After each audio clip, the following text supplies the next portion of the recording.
Meu primeiro mês, eu matei aula todos os dias, beber, jogar sinuca. Eu entrei nesse site, cadastrei, peguei lá $50 que eles davam e perdi tudo.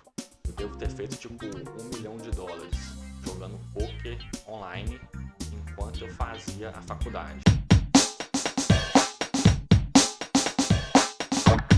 Conta um pouquinho aí de uma coisa que foi um início de uma mudança de vida, de uma coisa que influenciou muito forte aí na sua vida, que foi o poker.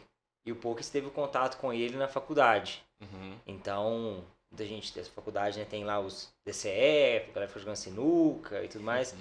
No seu caso foi o poker. Conta um pouquinho como é que foi o poker que você conheceu ele lá na engenharia. Eu não sei se eu já te contei essa história. Quando eu entrei em controle automação foi algo tão marcante para mim. Você vir do interior, passar na UFMG, num curso bom, etc., que eu achei que a minha vida estava resolvida ali, sabe? Assim, Você fala resolvida engraçado. financeiramente. Financeiramente, mas muito de carreira também, etc.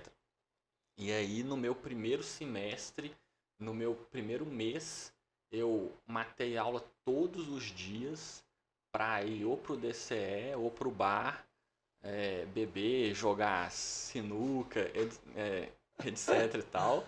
E eu fiz grandes amigos aí. Então os meus únicos não, mas meus melhores amigos que vieram lá da faculdade vieram disso, desse DCE, etc. E aí a gente começou a jogar pôquer, ou no clube da universidade ou na casa de alguém, Lá no assim, à céu. noite, depois das aulas. Mas só que até então você assim, você entendia de Recreativo, poker? nada. Você assim, como é que é poker? Como é que funciona isso aqui? O que é Isso. o... E aí eu lembro que eu tinha tipo uma lista das ordens dos jogos para ver qual era os mais fortes. Então era muito amador mesmo. Então esse foi o meu primeiro contato com o poker, entendeu? E aí, quando eu entrei na engenharia de produção, que já tinha passado aquele primeiro ano sabático, que eu mais zoei do que estudei, mas por incrível que pareça, de 12 matérias eu passei em 11, então foi aproveitamento ótimo. Para engenharia? Não, ótimo, muito bom, tipo, matando aula do jeito que eu fazia. No segundo ano, a meta era só trocar de curso, de boa. E no terceiro ano, quando eu entrei em engenharia de produção, eu decidi que eu ia trabalhar.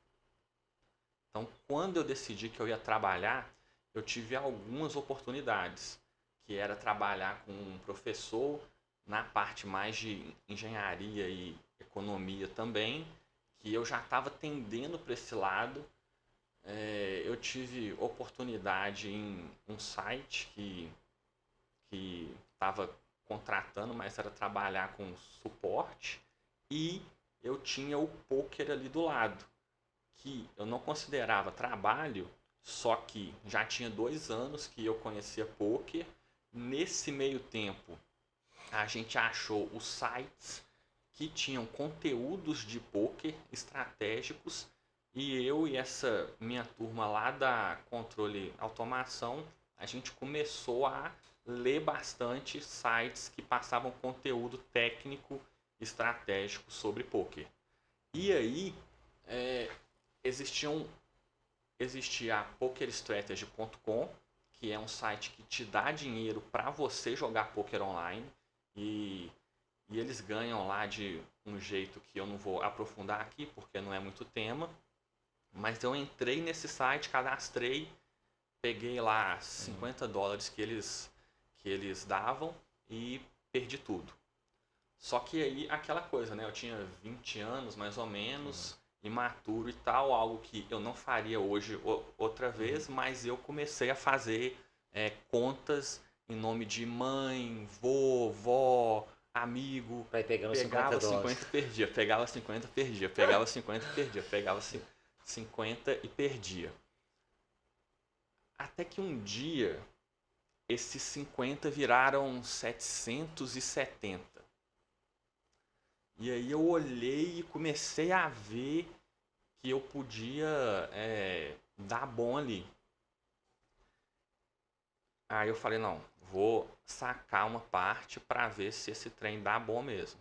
Aí na minha ignorância de probabilidades, eu saquei uns $500 e eu pensei assim comigo, se com 50 eu fiz 700, eu vou deixar aqui 250 e vou voltar a crescer, né? Então fui, saquei essa grana, 250, quebrei de novo. Aí eu pensei, velho, pode dar bom, mas o jeito que eu tô fazendo não tá certo. Então eu vou tentar consertar isso. Eu fiquei 6 meses sem jogar, mas eu li tudo que tinha na internet sobre poker online. Tipo, tudo. Em português. Na época eu não sabia falar inglês, então eu li tudo possível. Acabou 6 meses. Eu me entreguei pro site, mandei um e-mail para eles, falei, eu fiz isso. Eu devo ter aberto aí umas 10 contas em nome, mas eu já estudei e eu quero começar de novo. E na época eles já tinham sofrido muito com fraude e eles tinham colocado no site deles um teste. Então, antes deles te darem a grana, você tinha que passar em um teste lá. Aí eu fiz o teste, passei, eles deram a grana. Esse teste era tipo jogar uma jogada? O que era esse teste? Era simulação de um jogo. Um jogo. Tá. Simulação. E aí, cara, eu não olhei mais para trás. Eu comecei com 50. Eu já entendia muito de probabilidade na parte de gestão dessa grana. Comecei a jogar na mesa que você senta com $2. E foi o legítimo foguete não dar ré depois disso. E aí, entre 2006, 2007 até 2011, 12, eu devo ter feito tipo $1 milhão jogando poker online enquanto eu fazia a faculdade. E a faculdade foi feita, eu concluí ela, mas não peguei o diploma até hoje. Eu tenho só um certificado lá de conclusão de curso.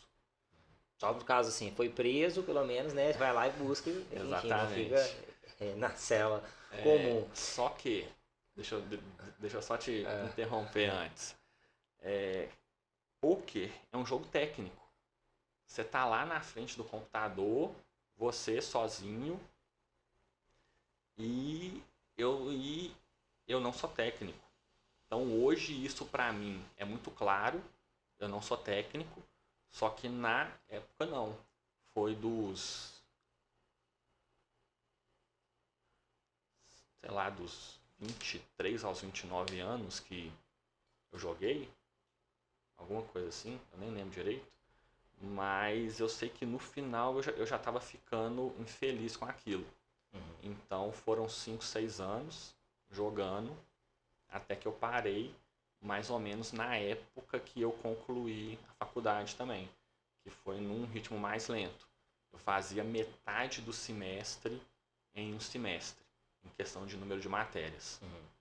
E como é que foi falar para as pessoas que eram tão tradicionais assim da sua família que você era um jogador de pôquer? Porque existem hoje em dia já está muito mais aberto, a gente vê casas de pôquer pela cidade, a gente vê pessoas famosas e reconhecidas fazendo propaganda na internet e tudo mais, mas durante muito tempo o pôquer tinha aquele estigma assim, de cassino, de gamble, né, de aposta, e o que não é uma aposta, enfim, por isso que hoje em dia já é legalizado jogar e tudo mais. Mas lá atrás, quando você começou, ainda tinha isso e sua família era tradicional. Você pessoal de concurso, fazia engenharia, tem uma empresa e de repente você fala assim, o que você faz? Eu sou jogador de pôquer. Então como é que foi isso? Como é que era explicar isso para as pessoas? Bom, eles viam que eu passava muito tempo no computador jogando algo. Eu falava que era poker.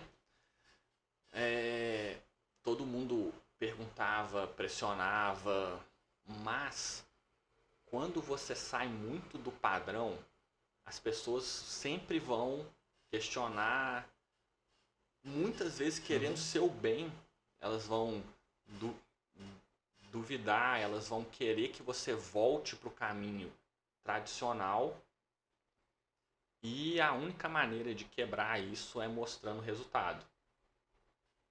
Então, quando eu comecei a mostrar resultado, quando eu comecei a pagar as contas da minha casa, porque era um salário muito maior do que de todo mundo, quando eu comecei a dar um carro para minha mãe, comprar meu carro e etc e tal, acabou, entendeu? Então, se você quebra muito expectativa, você tem que mostrar resultado. Não adianta. Senão você vira aquela pessoa que não produz nada. E você falou uma coisa interessante, até no episódio do nosso podcast com a Amanda. Ela falou que muitas das pessoas falavam para ela não continuar essa loja de roupas que ela tinha, né? Porque. E ela via isso, não é por maldade. As pessoas não falam você abandonar aquilo por maldade, porque eles querem ser o mal. Ah, não continua. Porque Sim. Eles falam porque eles querem ser o bem. Só que eles não entendem. Eles não entendem o que é aquele caminho que você está tomando. Então, é por bondade, mas tem que saber conduzir muito bem, porque são pessoas que querem o seu bem. Você vai falar que sua mãe não quer seu bem. Então, assim, eles querem seu bem, mas eles não entendem.